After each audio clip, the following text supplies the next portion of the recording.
I wanted to make a video about subjects that have nothing to do with U.S. Military involvements in Syria or conflict that's coming up with North Korea.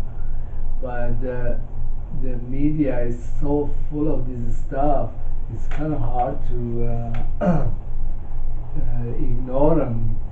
I'll just make some summary of how I feel the situation is going with these conflicts, and then I'll move on to my favorite topic of zero marginal cost society and the consequences of it. I'll combine that with the stuff that has to do with the cryptocurrencies. And I think we are entering a period in our civilization where technology will make such a deep impact on society that it will make many old institutions completely irrelevant. Even drastic things like the most obnoxious regimes like Israel or United States or Wahhabis and their endless wars.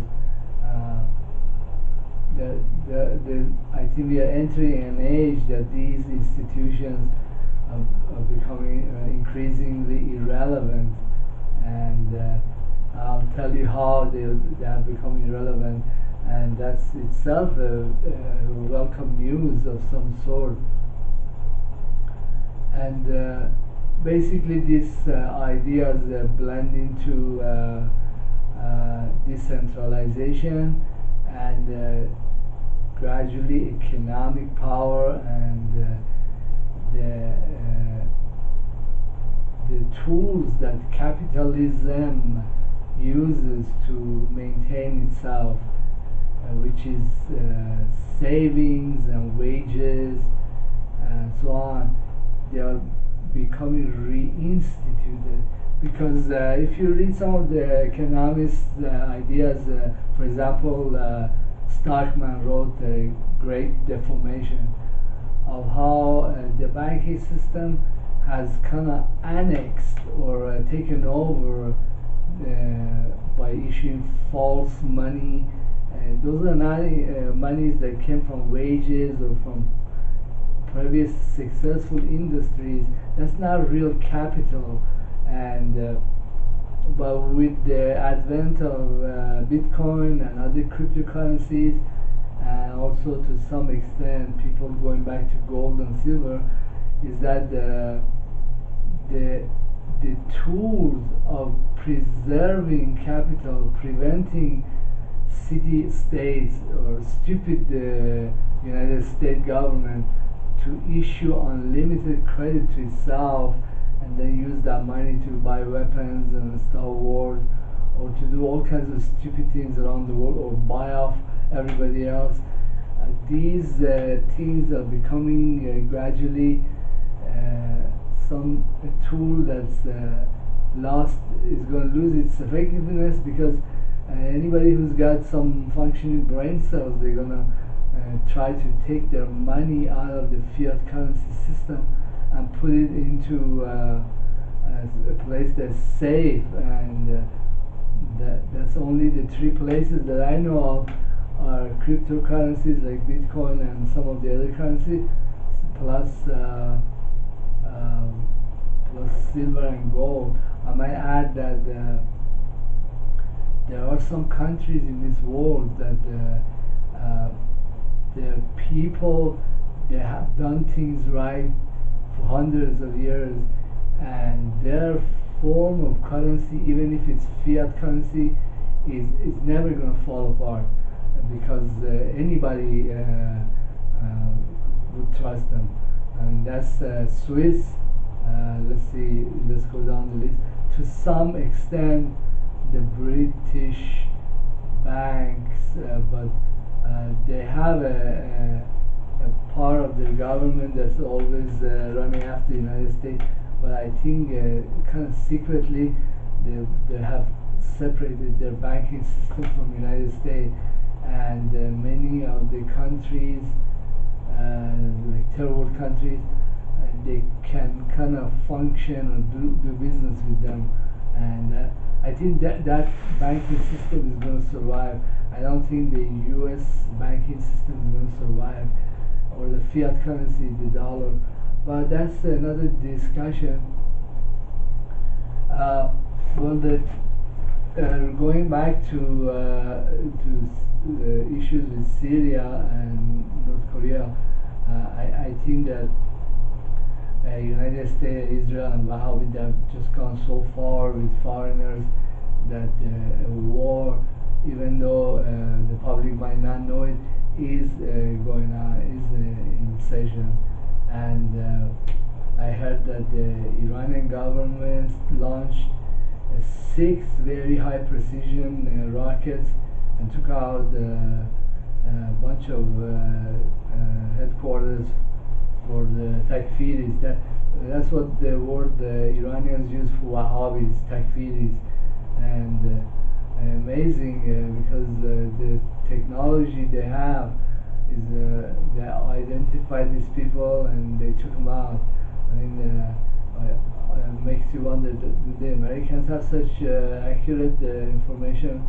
I guess they have the drones, but with the rockets, that's a new thing to me. And then I think that the U.S. government is totally lying to its people, because I heard from alternative news channels. I watched Israeli news. The gentleman, he's very honest, and he reports everything. And he was saying that 10 U.S. soldiers, well, 3 got killed and 7 got wounded, and then the Russians have taken out 6 drones that the U.S. was sending, and I guess they were talking about RQ something, and that was an expensive drone worth about $250 million, plus some type of Global Hawk drone. That's a lot of drones in one night. I don't know what else they have taken out. I think the Russians are kicking these guys' ass, but the media doesn't want to talk about it, or maybe I will hear it from Celente or Kaiser report. But the Americans are getting their asses kicked. The public might not know it, but hey, some people are not stupid like me. And same goes with Wahhabis. They're getting creamed. I think that this camel, as the Arabs would say, would sleep by the Israeli doorsteps, because I guess they moved tanks into Golan Heights. Some shit is real serious is going to go down with Israel, because they're the underlying linchpin. I think this gentleman that talks about it on Israeli news, he's very concerned because he's like me. He doesn't wear blinders. He looks at the news, and all the news, and he sees where this is going. And it's not going to be good for Israel. Israel is going to get nuked, and it's very well. They do deserve it, but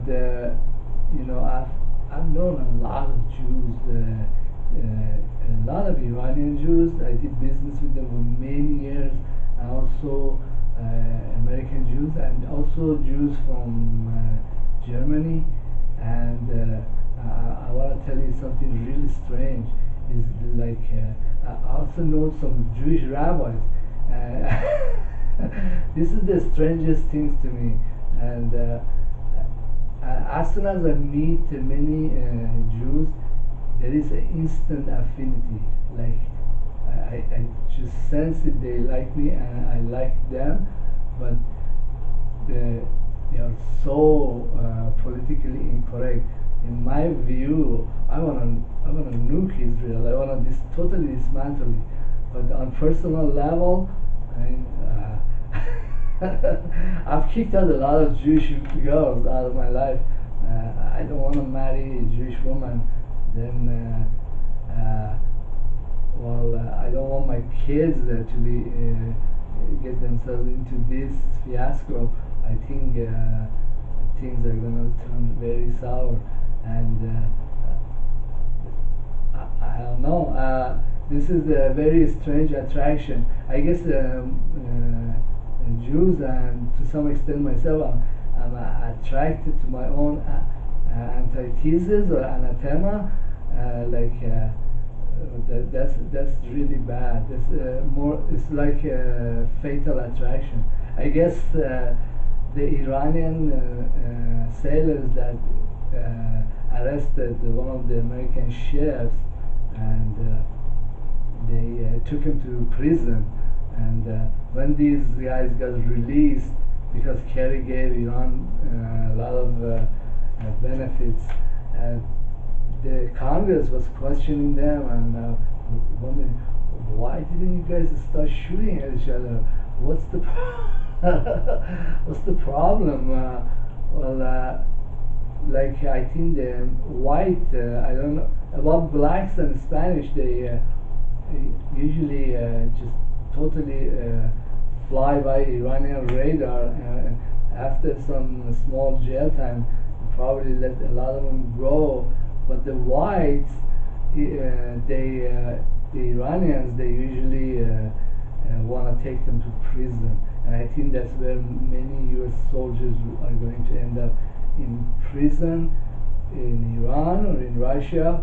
And but the whites, they have what you would call a cute factor. I don't mean it in a homosexual way or gay way. I mean, I'm not gay either, but there is like I don't know, it's a genetic or biological or some kind of old cultural affinity. Usually Iranian soldiers, they don't want to kill these people. That could be bad for sovereignty. I don't know, but I guess we have a lot of other tools to deal with the United States and dismantle or destroy their navy in Persian Gulf. Anyhow, I'm getting way out of my main topic of zero marginal cost society, but I think that the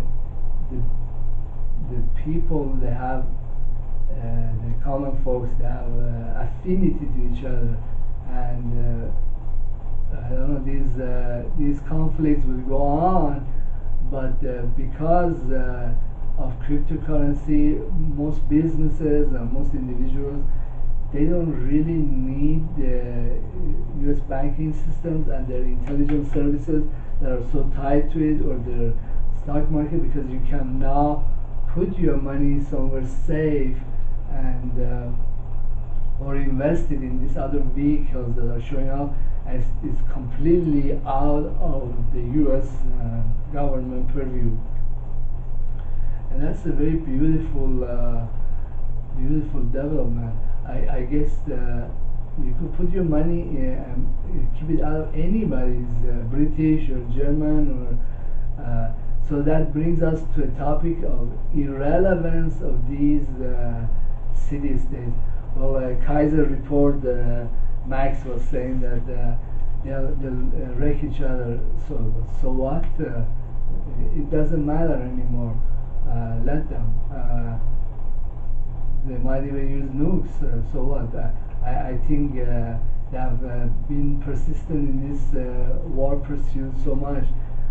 Hey, why shouldn't these fires be burning their house? It's okay. Anyhow, there goes that discussion about cryptocurrencies. And believe it or not, money and being able to invest it and keep it out of hands that are destructive is a huge thought in the back of many people's head. You know, how do I preserve my personal wealth and capital?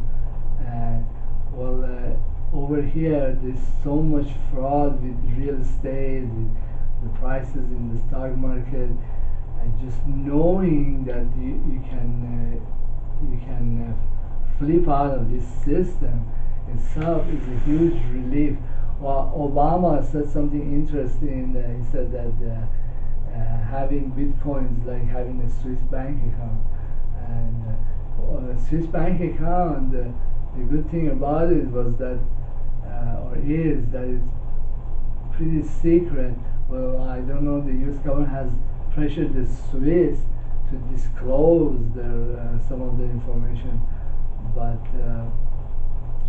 anyhow, this is a very interesting development, and the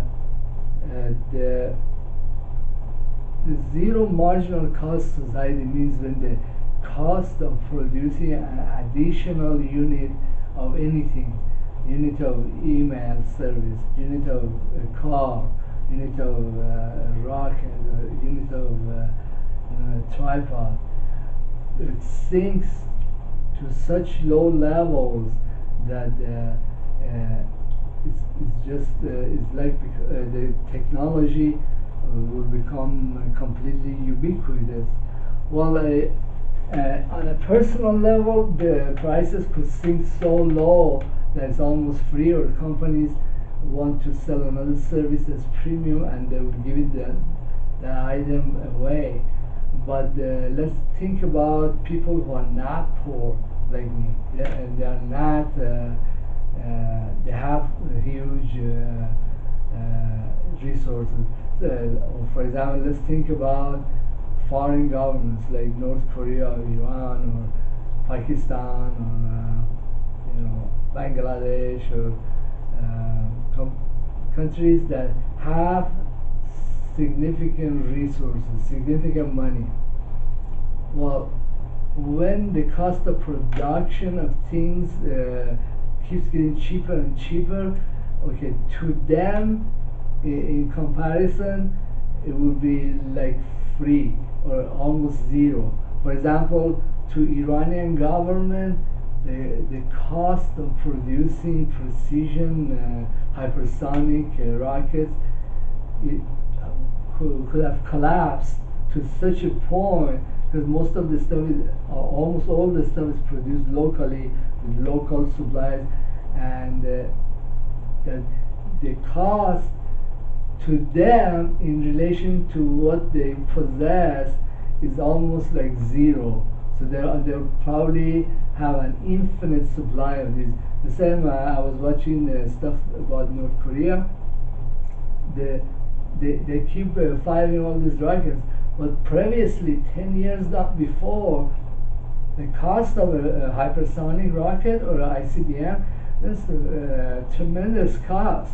But hey, the cost has dropped to them relatively, so they have a lot of them. They can just launch. I think they have a huge supply of these things. I know that the Iranian government has a huge supply of rockets, all kinds of weapons. I was watching that they have developed. It's similar to Stinger anti-aircraft or Manpad, and they when those go into mass production, or if they have already gone, and I don't know, Palestinians or Iranian soldiers in Golan or in Afghanistan, they have access to such weapons. What will happen to U.S. Air Force that's there, or their drones? I think well, the technological developments, they're really sneaky and strange, because they kind of creep up on you. You might go into a battlefield in Afghanistan, and the battlefield has totally changed. It's because there is no more Air Force cover. There is no more a lot of amenities. So a small foreign force like the U.S., would it be able to survive in that area? People kind of discover these things slowly, but once the genie is out of the bottle, and this goes with technological developments and also cost of production. Then the genie is out of the bottle. The cat is out of the hat, or out of the bag, and you cannot put it back in there. The same goes when, for example, with the stuff that WikiLeaks does. Once the hackers or a group of people, usually anonymous, find out how to expose many secrets and get away with it, and they have done that for years now. What's to stop this? There's nothing to stop it. There's nothing that can stop Bitcoin. So what I'm saying is that we are seeing the resurgence of old style capitalism, in the 40s, or when the individual or small scale investor is making all the shots or calling all the plans, or smaller countries you never heard of, they're totally capable of beating United States or Israel. Anyhow, this is a good development, and the world is going to become more and more flat. It's not flat enough now. It's going to be like, just imagine unemployed philosopher having a huge access to the world and putting out his opinions, and the whole world is tuning in. That's, to me, that's mind blowing. You read in the New Testament that after Christ was crucified, the Jews and the Christians, they didn't get along, and they were fighting over a podium, over a building, over a church. And the Saint Paul comes in, and I don't know how he finances another building, and these guys, the new Jews, they go in there. So, in this age, with all this going on, I don't need a podium. I got my $90 video camera, okay, and YouTube account. Anyhow, also another after effect of zero marginal cost society is that everything will become available to everyone. Even real exotic technologies you never thought somebody like me could have access to, hey, it's there. And also it becomes so much cheaper and so much easier, so that you don't really need a lot of money to do these things. So money itself will become kind of irrelevant. The cabal that issues the money and does all this stuff, they kind of, my hope is that they kind of fade away if somebody doesn't kill them first.